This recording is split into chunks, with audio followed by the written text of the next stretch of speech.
Welcome to Rocker Radio. I'm Jason Bryan and you're listening to Well Connected. It was with great pleasure that recently we had the chance to catch up with CEO and owner at Bergatrollet, Pontus Berg. Pontus is a well-known figure in our industry, having worked in mobile operators such as Telia and Ooredoo and vendors like Beepsend and now Twilio. He has been instrumental in pushing through industry standards and developing new industry initiatives. In his interview, Pontus tells us about his career in telecoms, what lessons he learned, and what's next for the telecoms industry. Some of the challenges are the same, but a number of challenges are new, and then you grow as a person by challenges. I don't want to be in a secure spot and hiding inside my comfort zone or anything. You don't grow if you stay inside your comfort zone.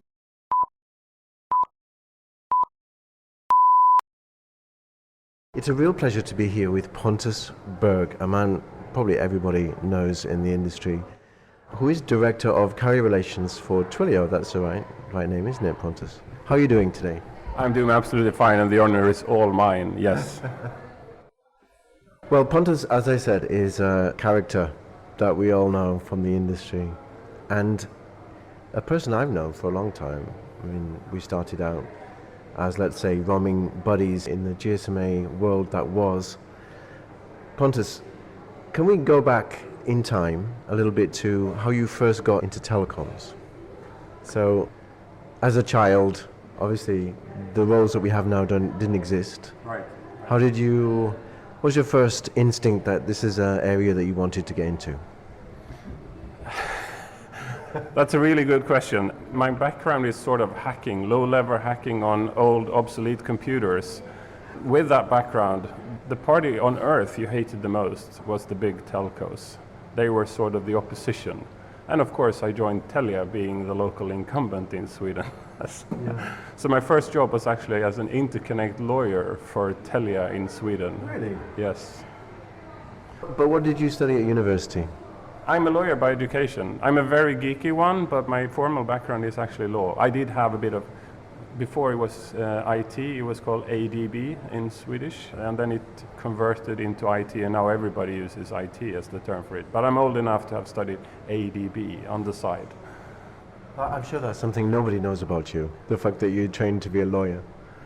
Yeah, I tend to say it, but people are assuming I'm an engineer by trade, but no, I'm not. And that's also my vision. I found the legal trade rather interesting, but I always wanted to take it to the business. If you have a technical background or a finance background, you're sort of allowed to bring that to the table in the core of the business, whereas lawyers are supposed to have this spontaneous theater called courtrooms, or they sit as corporate lawyers locked up in their room with the single objective of saying no to everything. Neither of those roles seemed appropriate for me. I wanted to bring my backpack and my background to the core of the business. Right. So I think I've sort of managed that, and if people don't understand that I am actually a lawyer by education, I guess that's still fine. It's not the prime thing, it's just part of my legacy that I want to bring to the table, and I want to add the technical side of things. Okay.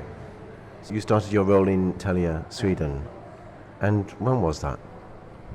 1994. 1994 was my age.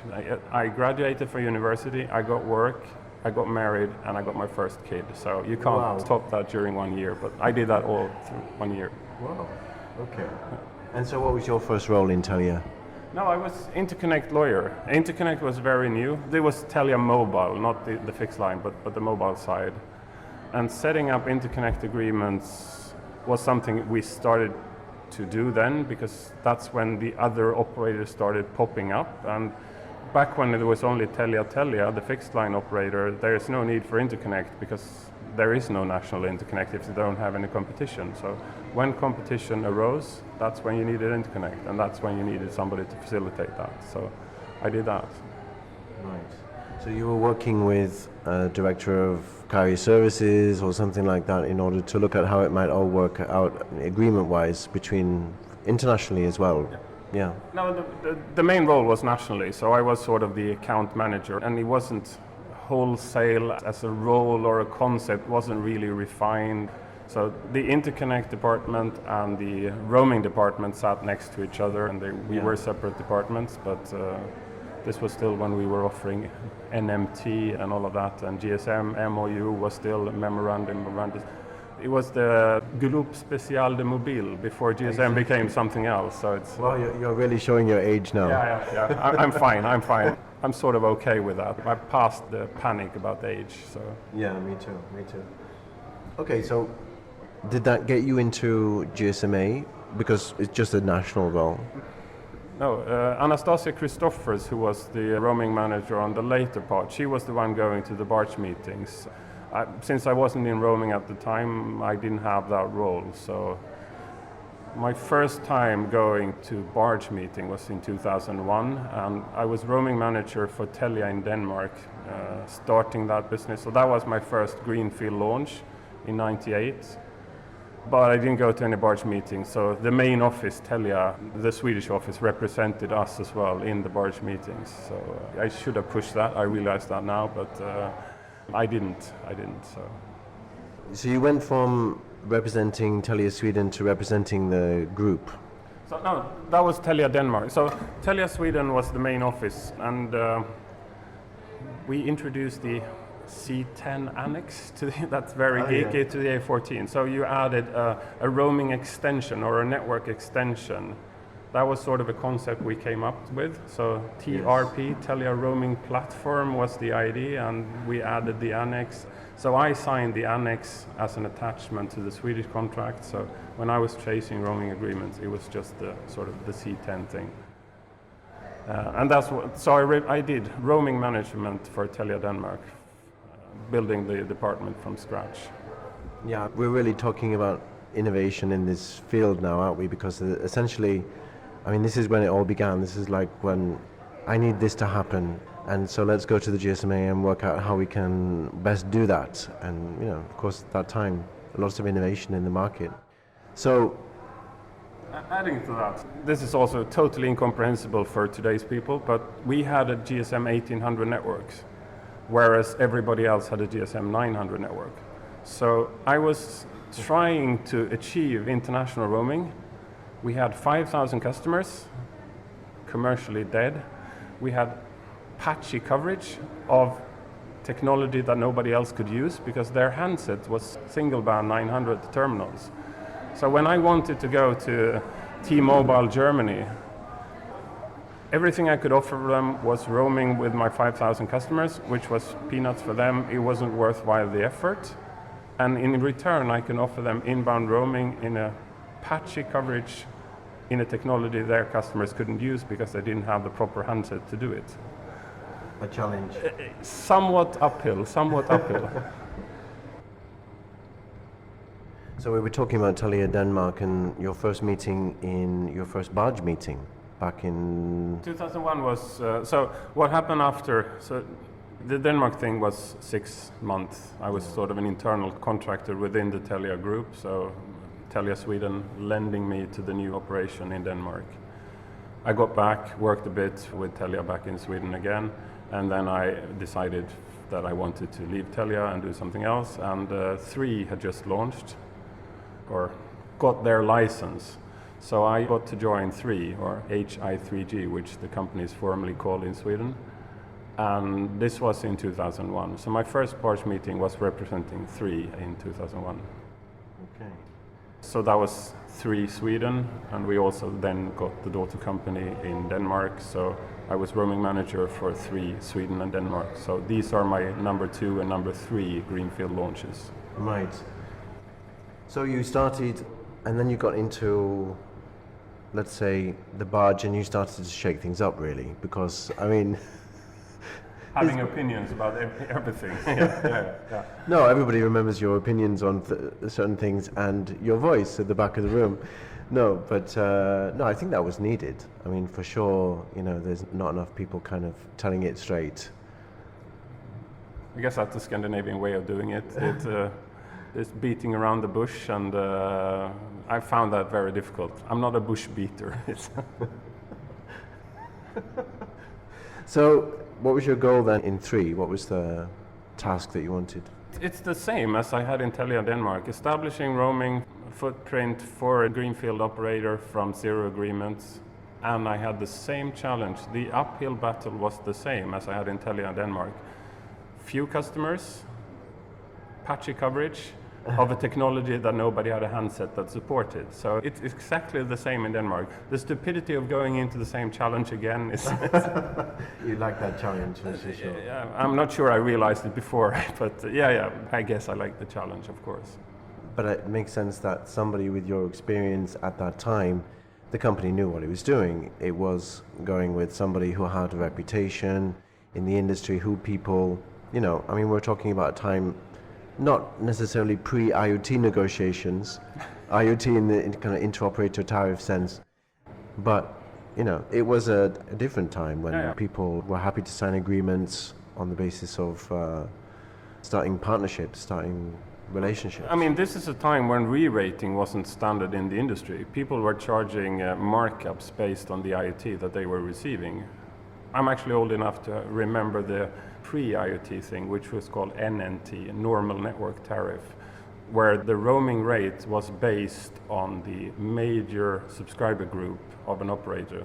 So if you would have let's say your corporate customers, the corporate subscription, you were allowed to charge roamers that plus 25%, or the roamer's home operator. And then IoT detached the tie between your own retail rate and the wholesale rate. It seems to me that for 3, what was your goal then? Just to get more roaming agreements to establish that? And on behalf of the group, or was it a group structure at that time, or was it more independent? No, I did Sweden and Denmark. I signed everything for Sweden and Denmark. We had group coordination, so in the latter part of my stay at 3, we did have synchronized IoT discount agreements. So somebody, let's say Finland was as a country that Swedes are really interested in having discounted roaming in, where it's not as important for the others, but they would be happy to tag along if we in Sweden drove the IoT negotiation with the Finnish operators. And the same for other destinations. UK drove the discount negotiations with France on behalf of the group. But initially it was very independent, but we still became a quite tight team because we helped out, but there was no formality around it. It was more informal. Very special period of my life. These are all very good friends. Yeah, this is certainly the nature of the industry, is that people make a special bond. Yeah. And they help each other out with situations. Of course, that dynamic changed a bit with the IoT negotiations and deal making and all that kind of thing, where you had to start negotiating hard with somebody who'd been a colleague. Fair enough. First of all, I must say that the roaming industry is special in a way where, because most roaming people are sort of alien in their own organization. Everything is targeted towards the retail customer. So that's the entire focus. If you work with wholesale, you are one of those aliens nobody understands. People understand that it's somehow needed, but they don't really understand why within the telco world. I've always felt a stronger bond with people I meet who has the same role as I have within other telcos than with my colleagues back in the office. Right. Yeah, no, it makes perfect sense. And also coming to these events where you're in a location far away and you're being taken for special dinners, and there's certainly a bond that develops. So following 3 in Sweden and your work there, what was the next step? Because there's always another chapter with you, isn't there? Yeah, of course. I'm more the revolution guy than the evolution guy. And when the manager I reported to had this epiphany of, is it called Kaizen? The gradual improvement thing. Oh, yeah. When you work with the sandpaper with the finest grains. Ah, okay. That's when I realized I need to get out. This is unsustainable. There are no revolutions if you work with the sandpaper with its finest grains. Exactly. So I went to work for a company called CNET, and we did GSM coverage on cruise ships and ferries. 12-people company, really dynamic, really special, and we didn't have any retail business, so I was basically the CCO, because the money in all came from roaming. Inbound roaming was the source of revenue. but we went bust. So it's a short story, but it was very interesting and very, very educational, I must say. I learned a lot, especially about radio coverage that I didn't know before. So that's really interesting, because to go from such a big company to such a small company and to take on a major role in that company. Yeah. And then you said it went bust because of the dynamics of maritime roaming. The big challenge with that segment is that everybody's doing re-rating, and if you look at the thresholds that they have, they make or operators. I did it with three myself. So you had like the Nordics, the rest of Europe, and then you have other. And in the very, very end, you have satellite and other stinking expensive destinations. Right? The bucket of crap that costs a lot. Yeah. We wanted, being a believer that there is at least some sort of elasticity here in pricing, I wanted to ensure that people could access this coverage at reasonable cost. It should be more expensive because it's more expensive to actually make it. And there is also revenue share with the ship owner that wants a piece of the pie. But it became silly. This $6 per minute kind of pricing, that's silly. Nobody wants that. Yeah. They can only do that if they do it accidentally. And nobody should build their business on accidental usage. Right. So we had an IoT discount scheme where we offered IoT discount in exchange for retail reductions. We would like you to pass this saving on to the customer. We don't give you an IoT discount to deepen your pockets. Yes. We're doing it to increase usage. And that was very challenging because a number of operators then said that the relation between IoT and retail, we don't control that. Somebody else sets the retail rate. We just want the lowest rate, and you shouldn't care about what we do with it in the retail. I think that's sort of a thing. It's too expensive, and that prevents usage. So. And due to its nature, of course, maritime and aeronautical roaming is not typically regulated, as is other traffic, because it's non-terrestrial. Right, there is no regulatory authority. The only regulated part is the spectrum, the radio spectrum, when you get closer to the border and all of that. Yeah. But if you are on international water, there is nobody that can tell you the maximum thing. And yeah, it's a really tough one, because there's also a few pockets to fill there as well. Mm-hmm. There's the satellite operator, the shipping company, or the airline, that kind of thing. So you're full of the challenging ones, right? So that one seemingly became too big because the company went bust. That's sort of the first on that one. So during the bankruptcy, I became the office manager. So I had one engineer making sure the system was still running, and I had the clerk that had to do the lookup in the finance system, answering the administrator of the bankruptcy, and then I just sat there doing basically nothing for 3 months. Yeah, you don't want to do that. I don't recommend that role to anyone. But what was it like? I mean, we're all working in companies where to get roaming agreements is one thing, but to be in a company that goes bankrupt, what happens to those roaming agreements? Or what happened to the legacy, let's say? They are in a drawer now, formally. The company was bought by Wins, which is a company in Malta. You know them. Yes. So. And I don't think they use them for anything. I think they are collaborating with Vodafone Malta, and I think Vodafone Malta roaming agreements apply there. So there is a maritime network extension for Vodafone Malta, yes, which I think is used for all those ships. So I established a few hundred roaming agreements, and they are in a drawer somewhere, which is a bit depressing. A number of years of my life into a drawer. No, but these things teach us something, and you, like you said, you learned a lot from the experience. Yeah, for sure. So what was the next step? So this is where I slid into the messaging business. So I did consultancy for Ericsson IPX. It's a silly name for a company, because if you ask anybody at the Berg or WAS meeting what that is, an IPX is the evolution of a GRX. Yes. No, but this is Internet Payment Exchange. That was sort of what they wanted to do. It had nothing to do with that. And they thought the name was excellent, and I thought it was, yeah, that might not be the best name for that kind of business. But So what's the Internet Payment Exchange? it's an A2P aggregator. That was the key business, but they also did the premium SMS when you order something and it costs you $5 for ordering this thing, and you pay using for the fee for an SMS. Right.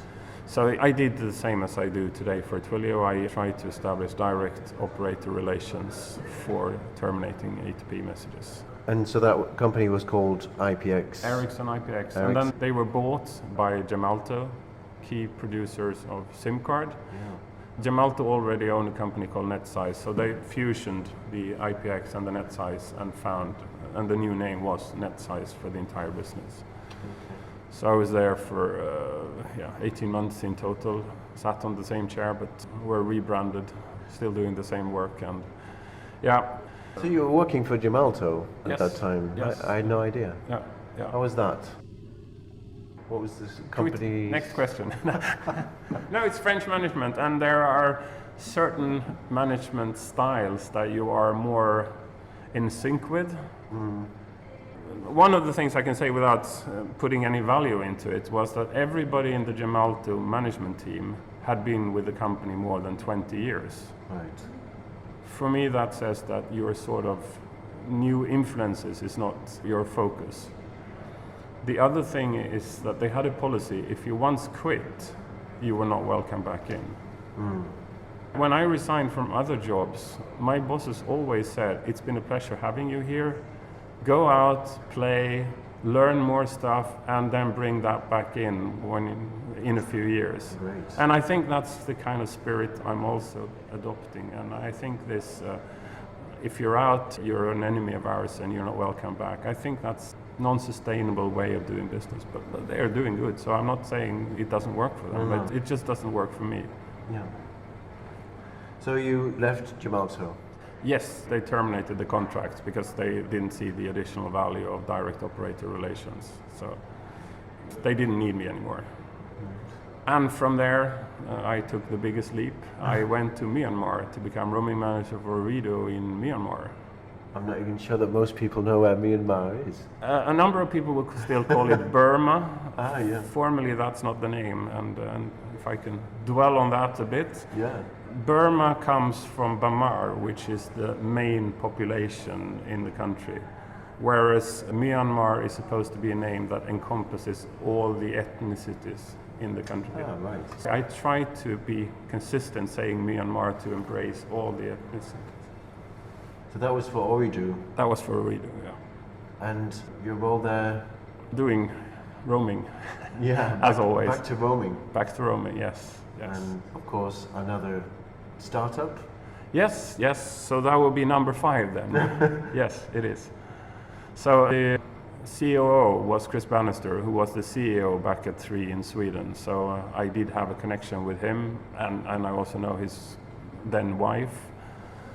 And I saw that Lova was in Myanmar, and I knew about the new licenses. By any chance, working for an operator there, I would be most interested in joining you. And then Chris got back, and I also, one of my old colleagues, Irfan from 3 in Denmark, works for Ooredoo Group, so I mailed both of them.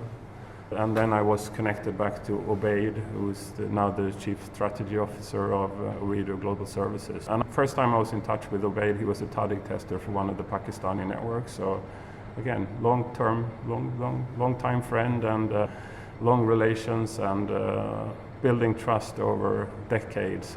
I was given the opportunity, and it's fantastic. Very, very far away from the family, but fantastic country, and I loved basically every minute of it.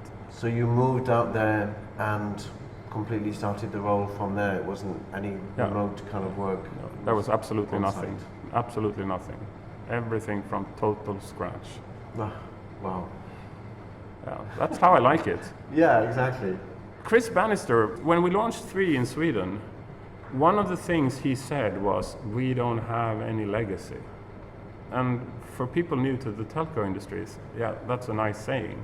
Right. But then my colleague Jacob moved back to Tele2, and they wanted to do roaming steering. So they wanted to update the SIM card. And he suddenly realized that the big portion of the SIM fleet didn't have OTA. So that is the nature of legacy. Suddenly you can't do anything. Not everything is possible because there are historical restrictions to things. Yeah. But in Myanmar you started everything from scratch, so how was that? Because the other tasks that you did were, let's say, in cultures you understood. How was it like to work with the local people on such a project? First of all, the roaming role is very external. I worked little with local people. Okay. Also, most of the people in the organizations were expats like myself, so they were Brits and Swedes and Germans and what have you not. So a lot of spoiled white men in the same community. And The expat community. Yeah. But I did recruit, so I did have a Tajik tester from Philippines, I did have an Irish tester from Cambodia, and then the roaming coordinator was one where I could recruit locally.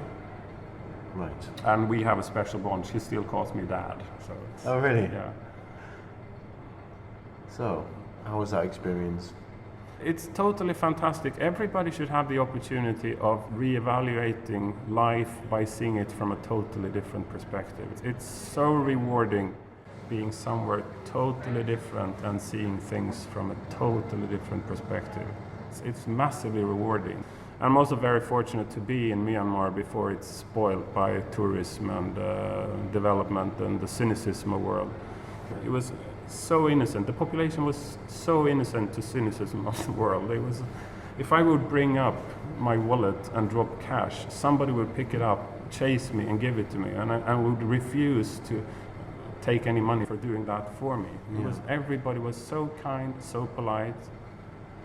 And if you heard anything, there are issues in the northwest and also a bit in the northeast. But Yangon is a fantastic city. I loved every minute of it and every square foot of it. Yeah, it sounds like you miss it actually. I do indeed. Yeah, I mean, I had my own experience of, let's say, a startup. It's a really nice feeling to kind of have a target you want to achieve as a team. And to go after that. These are the kind of projects you want, really. Build a team, everything is possible. Yeah. Revolutions rather than evolutions. Chainsaws rather than sandpaper. But also the concept of not really having a lot of legacy politics, people who don't get on along with each other, people who are kind of like poo-pooing certain ideas. They're kind of like, everybody's in the same direction. We have to achieve this. Yeah, that's a nice feeling. So how long were you in Myanmar? 7 months, that was. Right. Same as Telia in Denmark, 7 months. Setting things up, handing it over to Jesper Schlitzkrull to take it on. Yeah. And by the way, he is uncle to the local employee. So I'm dad, but he's uncle. Right. Yeah, you guys certainly have a good bond. Yeah. So what was next after Ooredoo? And then I got back doing my own consultancy thing again, and I signed up with 2 companies at the same time. First of all, number 6, Borderlight. We're setting up a mobile network providing mainly to the public sector. They have a framework agreement with the government so they can offer services to the public sector. So we are setting up a mobile network that should be launched anytime soon. Yeah. And then I also signed with local A2P provider Beepsend, who got acquired by Twilio a year ago. So I remember the days of Beepsend. I remember going to meetings with you in Mexico. Yeah. And the beeps and yes, there was a nice. Everybody should have a beep. If they don't have a beep, let me know. And I think we have like 50,000 more. So. Oh my God. Really, that was a nice way. You really helped them, I think, to bring their brand into this little club that we have. You know, the roaming and interconnect world that we work in. So how was that? What was your role there? I was the guy that went to meet operators, and I'm sure I got some sort of title that had director in it, but... it didn't matter? No, it's a company of 40 people where like 10 people work in the central core of it. One is, of course, the routing and taking care of ensuring that traffic works, so that's one part of the business, but bringing in new business or improving the reach to the world was sort of what I did. And that's perfect size for a company. It has very few of the rigid structures and all of that for the major corporations. I'm revolution, not evolution, and that's a context where you can make revolutions, where things matter. I signed up with, of course, Ooredoo in Myanmar, and we suddenly got a reach to all 3 operators via national off-net, and we were the first one to provide that, so we had exploding traffic to Myanmar. Well, so I sort of paid my consultancy bill for the first year. That was covered by the Myanmar deal. So it's it's all about connections, right? Yeah. It's all about who you know. It's not what you know, it's who you know, because then you have somebody to ask. No, but I think that having had all these different roles that you've had over your career is, it says two things to me. It says, the first thing it says that you're not the kind of person who wants to stay in the same office, within the same company, doing the same thing for security reasons, let's say. No. And the other thing is that it helps you to expand your network. It helps you to grow and diversify your skills in your network. Yeah. So going to a new role, some of the challenges are the same, but a number of challenges are new. And then you grow as a person by challenges. I don't want to be in a secure spot and hiding inside my comfort zone or anything. You don't grow if you stay inside your comfort zone. And again, going to Myanmar is a bit outside of most people's comfort zone, but for me it was like, So Beepsend, like you now mentioned, a very well established A2P SMS provider. A new area for you? I mean, you'd worked for the IPX company on something related to SMS in the past, but was it challenging? yes and no. It's a different thing. Roaming was more structured, and you had the AA12 and AA13, so there were templates provided by the GSM Association. So one of the things I did inside the scope of Beepsend was doing the AA60 into something that was an interworking agreement for SMS, but distinguishing between person-to-person SMS and application-to-person SMS. So that was something I drove, and I also had a presentation, I think it was in Cancun. Interestingly enough, a number of new people searched the info center for information on A2P, and they got the AA60 and found my name there, and got or the presentation or got my name from there. So I have received inbound requests. Could you elaborate more on this? Right. And of course, so the educational part of me, both my parents are teachers, so it's that comes sort of naturally to stand near a whiteboard drawing things and how things work. I like to share what I know, and that's what I do on LinkedIn as well. So, and we did receive a number of inbound requests from that piece of work. So the A60 absolutely paid off. But it's down to the fact that of who you are, really, because it was only probably you who could come from that industry and know the structure of the GSMA well enough to put that into place. I'm quite surprised actually how few operator people work in the A2P industry. People come from other sites and they try to interact with the mobile industry without having representation from there. And I'm not saying I'm the only one. Tom Posti used to work for one of the competitors as well, but it is surprisingly few, especially now that roaming is getting more competitive and the number are regulated, and the downsizing of roaming department makes available a number of highly skilled people that could be extracted by people like the A2P industry, but seemingly no. I can't understand why you don't want to do that. I have a feeling about the fact that roaming is something that's still going. It feels comfortable still. I mean, okay, it's not making the revenues that it was making before, but taking a leap of faith in something like A2P SMS when, well, people associate SMS with, something that's going to die away, and they think of A2P providers, well, as just managing SMS, but of course this is a growing area, and it's also diversifying to mobile engagement and all kinds of new communication channels. There will always be a next thing. So if you work in a company that has one focus area, you can still grow. If you look at Twilio, A2P is a little portion of what we do. The main Twilio offering is still the relation with the developer community, providing an API set so you can make your own app, communication enabled via an easy interface, and then we take care of the plumbing work in the back. And if that is voice, SMS, RCS, fax, or whatever new service there is, that is plumbing work for us to take care of, empowering developers to bring that to the market. We invent the tool set, they build the house with the tool set we give them. So I think that's for me the most enjoying part of being with Twilio now, that providing the tool set and making sure everything works in the backside. Can you talk to us about, onto Twilio specifically now, can you talk to us about beyond A2P SMS, there are a number of trends going on, circulating chatbots, RCS. Yep.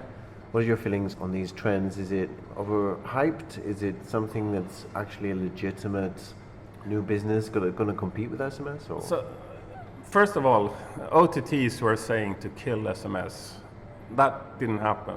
It took a big slice of the P2P, but A2P, it's still second to none when it comes to reaching customers, because it's always there, 100% penetration. Yeah. You cannot deny receiving an SMS, and there is no way you can uninstall the SMS client from most phones. So SMS is 100% penetration, and you can't get any stronger USP than that, 100% penetration. If you look at the Vibers, the WhatsApp, the Facebook Messengers, or what have you not, the Limes and the WeChats, these are isolated islands without any peering or interconnect between them. So if you want to provide something that terminates to that community, you need to sign agreements with all of them. And you need to find the least common denominator of the message that is supported by each of the platform. And that becomes really complex. SMS is so much easier. RCS, let's say the MMS failed. It doesn't really work internationally. I know that there are hubs supporting that, but I still struggle sending MMSs internationally. I wouldn't send a picture via MMS when I have an OTT opportunity. But RCS has the potential. It's yet to prove itself. I think it's interesting. Most of my operator meetings, there is like a 30-minute chat on the business, and then the more informal portion in the end, the more social sharing of information. The first question is, well, what do you think of RCS? Are you going to do it? Or could you share any insights from RCS? So I strongly believe that RCS has a strong chance of establishing itself, because it's not an OTT, it's driven by operator. But of course you need all the big groups in there. You also need Apple, otherwise the penetration in the handset market is still very, very far from the 100%. So it boils down to Apple and the major groups. How likely is it that Apple are going to adopt this, especially when they have their own Apple Messenger solution? If you asked me 6 months ago, I would say, if you ask me today, possibly, possibly yes. There have been indications, or that even at the end of this year, there might be something happening there. So, but it will be competing with the iMessage, and I don't use iOS myself, but FaceTime and iMessage. So there is a competition there, but for the interconnection with the Android community and other communities, I think they would eventually also hop on the bandwagon. Yeah, it's not like Apple to do something that they don't lead. But I can imagine they might have to comply with something if it's big enough. Yeah, they support voice and they support SMS. If this is a fundamental bearer service provided by the operator that they want implemented in the handset that they sell to the end users, the requirement will come also from the operator community, not only from their users and other providers. So. But of course, it's a bit intimidating for Apple that Google is sort of driving the RCS initiative. Yeah. And I think that's also one of the discussions one can have on GDPR and RCS and Google. So the visibility that they have over the ecosystem is quite large. So. Yeah, significant indeed. And any view on chatbots? For me, that's sort of overhyped. On my nerdy past, we used IRC, Internet Relay Chat. That was the chat protocol back in when Fred Flintstone was still roaming the streets. And we did have bots. They managed the channel, so bots have been around for a long time, and it's just how smart they are and what kind of channels they're working in. Human interaction still beats everything, but there are places for automation, including bots. Is it right that I can call a chatbot artificial intelligence? No, I don't think so. It's a different level of stupidity. I do have my Google Home and I do a bit of talking to it, but if that is the smartest there is, they have a long way to go. Yeah, no, that's not quite artificial intelligence as some people see it. But what's it like working for Twilio? I mean, it's not a Swedish company, you're part of the Swedish arm of Twilio. Yeah. What's the feeling of the company internally? First of all, it's coming from the carrier side. We are sort of a cost center, and I'm further from the business.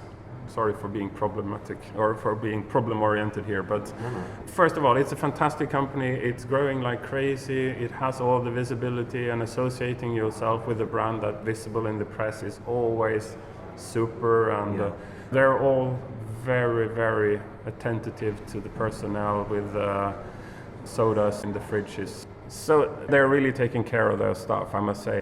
As far as I know, again, I'm a consultant, so I don't have a few of the benefits, but I know that all personnel get equity for showing that you are actually physically a part of this company. And I think that's also a brilliant strategy in relation to your employees, to have that loyalty and bond towards the brand.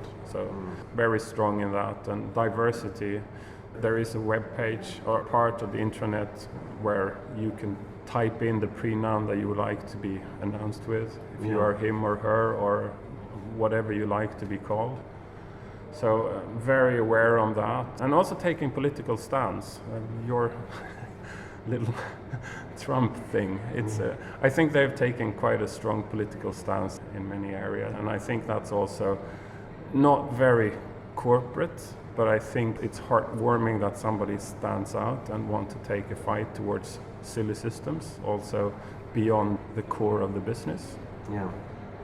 But it's an American company, it has the legal department of an American company, so everything is very thorough in that aspect, whereas the rest is very much a very, very big startup company with 1,000 people in quite small teams doing everything at the same time. So coming from the telco world, where everything is super coordinated, that's not here. So if you're uncomfortable with things not being super coordinated, then you would really get stressed inside Twilio. Okay. But for me, it's like a small company that is rather big, so I appreciate that part of it. It certainly has a really cool brand, and seems to be growing in a lot of respect, I would say, in the industry. So, Pontus, based on the fact that you started out in law, and you went to Telia, any regrets? Did you make the right decision entering into the telecoms world? Absolutely. First of all, I never look back thinking what I should have done differently, because everything you do, everything you can change is here and now. That will have effect forward looking. Nothing will ever change what happened in the past. So if you spend your life looking backwards, not looking forward, you will bump into new stuff going forward, because you're actually going forward but looking backwards. So I'm not going to slander my mom here, but that's sort of where the approach she has taken, regretting things from the past, making new mistakes here that has effect on the future. I don't do that. I've seen the bad example. I don't want to do that. So here and now, I love most aspects of my life is absolutely fine. I'm here with you. Yeah. What else is there? So it's amazing to be constantly going to new meetings and meeting new faces, and this kind of thing is wonderful. So I strive from human interaction, and if you do that, and especially human interaction with people from multiple cultures, that's widening your perspective. I'd like not to be narrow-minded, and it's very difficult to be narrow-minded in a population here of 1,000 people from, 150 countries, or speaking like 200 different languages. How can you be narrow-minded in that context? It's absolutely impossible. Can I ask you about social media? Oh yeah. Because you're very active on the social media side, and opinionated, and like to strike up the conversation. What about Facebook? It seems to me that if you speak to the new generation, I'm not talking about millennials now, I'm talking about the new generation, they don't want to use Facebook. That's for old people. What do you feel about that? We all find our forums, and we don't want to be in the forums where our parents are, or even grandparents are. So I think it's more that. I think when people grow up, they will all have Facebook. I try most new social media things. I don't get Snapchat. I don't see any point in my messaging being there only for 24 hours. There is absolutely no point whatsoever for making funny faces, but I don't need a special service to make funny faces. I really don't. So, but Facebook has established itself. It's proven that it can evolve, add new features, attract new users. So the theory is correct that the value of a network is ×2 of the number of connected nodes. Then Facebook's value is immense. So everybody is there. So yeah, they're certainly continuing to innovate and expand their group, let's say. So based on your experience in telecoms, what would you say to somebody who's entering into telecoms for the first time? What should they be aware of? They missed the golden days. Oh. No, but roaming used to be more fun. Everything that is regulated, everything that becomes more into strict and rigid processes, then you become a small cogwheel, and the room to innovate is less now. Telecom is absolutely fantastic, but if you want to pioneer new or find new territories, there is quite little left in telecoms that would be of super interest. So if you are the revolutionary guy rather than the evolutionary guy, then telecom might not be for you. There are so many internet-related stuffs where you can still revolutionize, and that is also some sort of telecommunication. But if you're talking the old operator community, my general feeling is that we will revert back to bit pipes, and we should be happy about being bit pipes. It's a fine and steady revenue. It's not going to happen that much, but evolution and revolution will happen elsewhere. Last question. What personally interests you about telecoms right now in terms of what's going on in telecoms today and about the future? The development of 5G, for me, that's just an evolution of technology. It's still the same, it's only faster, and it's going to support new services. Video will be faster, higher resolution and all of that. But it's still the same thing, it's only faster. So for me, that's okay, yeah, let the engineers do that. That has very little commercial implications, or it doesn't add any fun to anything. New services, RCS, that's sort of interesting. And the evolution of IoT, that still has a lot of potential, and let's see where that ends, and I want to be involved in that, and I'm doing a bit of that for Twilio as well. Of course, I have a little finger in the RCS thing as well. So, but RCS and IoT, those are the two development areas where I see that the telco world can still innovate and provide something that would interest me for a number of years still. Anything else you'd like to say, Pontus? No, just thanks for having me. It's been an absolute pleasure. It's a real pleasure to be with Pontus, somebody I personally admire in the industry for many years, and it's really good to get to know you a bit better. So thanks very much for this, Pontus. Without getting my nose brown, very much likewise. Thanks, Pontus. Thanks.